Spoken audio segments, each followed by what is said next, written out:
Assalamualaikum warahmatullahi wabarakatuh.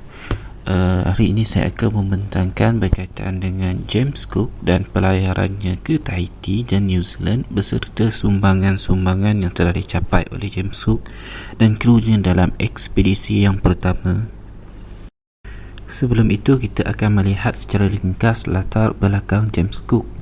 James Cook dilahirkan di Merton, Cleveland berdekatan dengan Great Ayton di Yorkshire pada 27 Oktober 1728.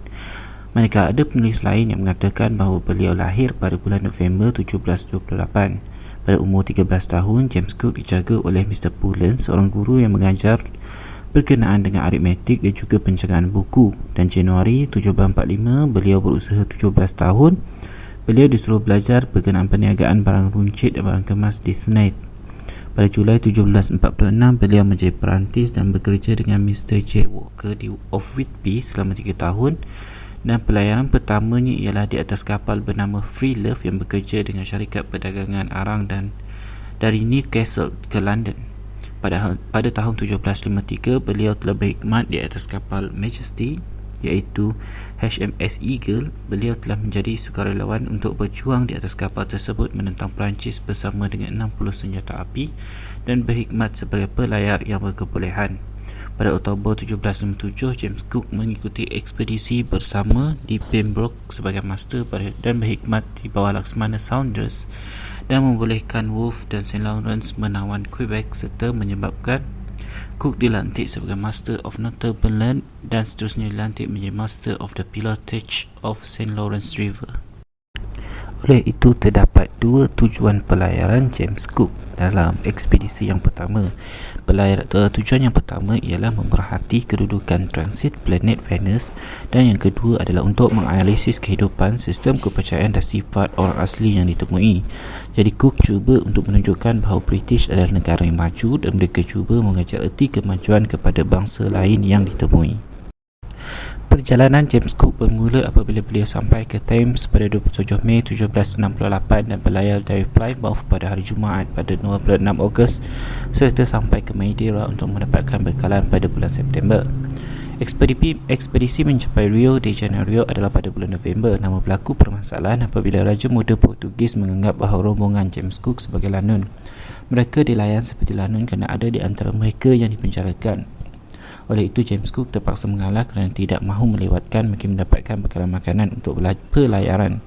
Pada 11 Januari 1769, James Cook telah berjaya sampai ke Terra del Fuego dan di sini dia telah membuat pencapaian besar apabila berjaya menemukan longitudes kawasan Terra del Fuego dengan tepat. Perjalanan diteruskan sehingga mereka mencapai kawasan Cape Horn. Pada 11 April, James Cook berjaya sampai ke kawasan Kepulauan Tahiti.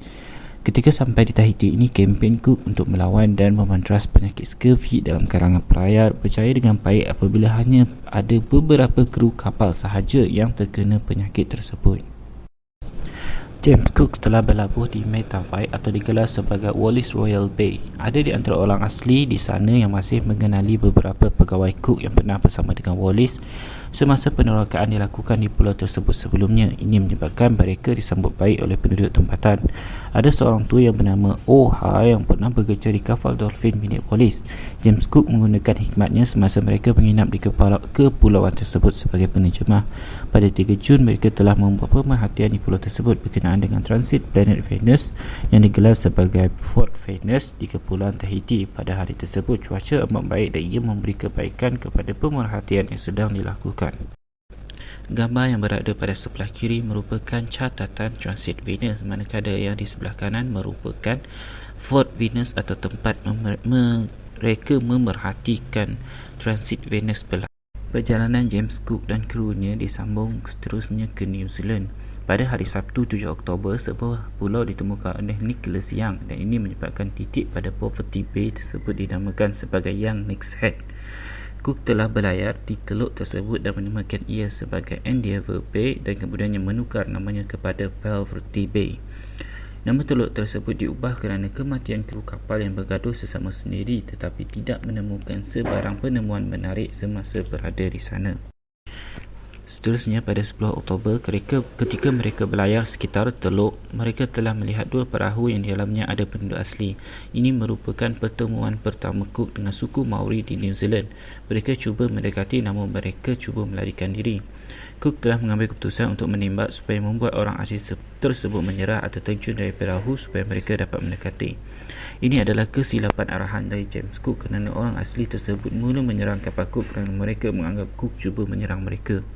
Oleh itu, Cook dan kru kapalnya menembak beberapa orang dan menyebabkan ada di antara terbunuh dan tercedera serta ada yang melarikan diri. Mereka telah menyelamatkan 3 orang tercedera dan mereka membebaskan mereka semula ke pantai berdekatan dengan tempat tinggal penduduk asli tersebut. Ini merupakan cubaan pertama orang Eropah mendekati orang Maori di New Zealand dan ia tidak berjalan lancar kerana kesalahfahaman. Sambungan perjalanan ke New Zealand. Dari Poverty Bay, Cook telah berlayar ke arah selatan dan menemukan sebuah teluk. Beliau menamakan teluk tersebut sebagai Hawke Bay sempena nama lot pertama dalam Admiralty. Tetapi sepanjang pelayaran di selatan New Zealand, dia tidak menemukan pelabuhan yang baik dan dia memutuskan untuk berpusing ke arah utara dalam pusingan melawan arah jam.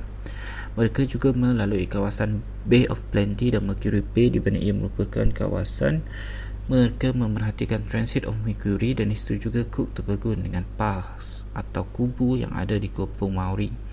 Menurut James Cook, hubungan dengan kelompok Maori adalah pelbagai. Ini kerana ada kala mereka menggunakan senapang dan meriam bagi menentang penduduk Maori dan ada kalanya penduduk Maori akan menjadi sangat beramah. Pelayaran James Cook ini telah menyebabkan peta New Zealand dapat diselesaikan kerana Abel Tasman yang mula menemukan dan menamakan kawasan New Zealand hanya melalui kawasan pulau bahagian selatan sahaja. Manakala James Cook telah melalui kawasan sebaliknya iaitu kawasan pantai timur dengan gerakan mengikut arah jam dari kawasan ini dilalui oleh Abel Tasman. Penjelajahan James Cook telah menunjukkan bahawa pulau New Zealand terbahagi kepada dua iaitu kawasan pulau bahagian utara dan pulau bahagian selatan. James Cook juga mengatakan bahawa Abel Tasman berkemungkinan tidak pernah singgah di kawasan teluk di New Zealand kerana beberapa kru mereka sudah pernah diserang beberapa kali oleh orang Maori. Pada bahagian ini menyatakan sifat orang Maori berdasarkan pandangan James Cook. James Cook juga mencatatkan sifat kanibalisme yang dilakukan oleh orang Maori. Mereka memakan musuh mereka yang kalah dalam peperangan. Menurut James Cook lagi, the whites were, however, horrified to find that there were enthusiastic cannibals. On Wednesday, 17 January, soon after we landed, we met with 2 or 3 of the natives, which not long before must have been regaling themselves upon human flesh. Seterusnya kita akan melihat penemuan yang telah ditemukan oleh James Cook dalam pelayarannya yang pertama. Penemuan yang pertama ialah James Cook dan kapalnya merupakan kapal pertama yang menggunakan sistem longitude dan berdasarkan sistem Greenwich iaitu 57 darjah 34 west dari London. Walaupun sistem prime meridian melalui Greenwich telah ditemukan pada tahun 1738, namun penggunaannya yang pertama kali menggunakan garis longitude dimulakan oleh James Cook. Yang kedua adalah penemuan longitude Fort Venus yang lebih tepat iaitu 147 darjah 3638 west menggunakan kaedah jarak lunar. Ini kerana longitude yang ditemukan oleh James Cook lebih tepat berbanding longitude yang diberikan oleh Nautical Almanac yang mengatakan bahawa longitude bagi Fort Venus adalah 1493230 west. Dan penemuan seterusnya adalah penemuan kepada orang Tupaya. Tupaya merupakan orang asli Tahiti dan persinggahan Cook bukan persinggahan pertama orang Eropah kerana mereka pernah dilawati oleh Wallis menggunakan kapal dolphin sebelumnya. Orang Tupaya ini juga membantu dan menjadi penerjemah kepada Cook apabila bertemu orang Maori di New Zealand. Seterusnya adalah penemuan kepada orang asli Maori di barat New Zealand. James Cook cuba mendekati namun orang Maori cuba melarikan diri. Cook telah mengambil keputusan untuk menembak supaya membuatkan orang asli tersebut menyerah atau terjun dari perahu supaya Cook dapat mendekati mereka. Ini adalah kesilapan arahan dari James Cook kerana orang asli tersebut mula menyerang kapal Cook kerana orang Maori menganggap Cook cuba menyerang mereka. Ini merupakan interaksi pertama Cook dengan orang Maori.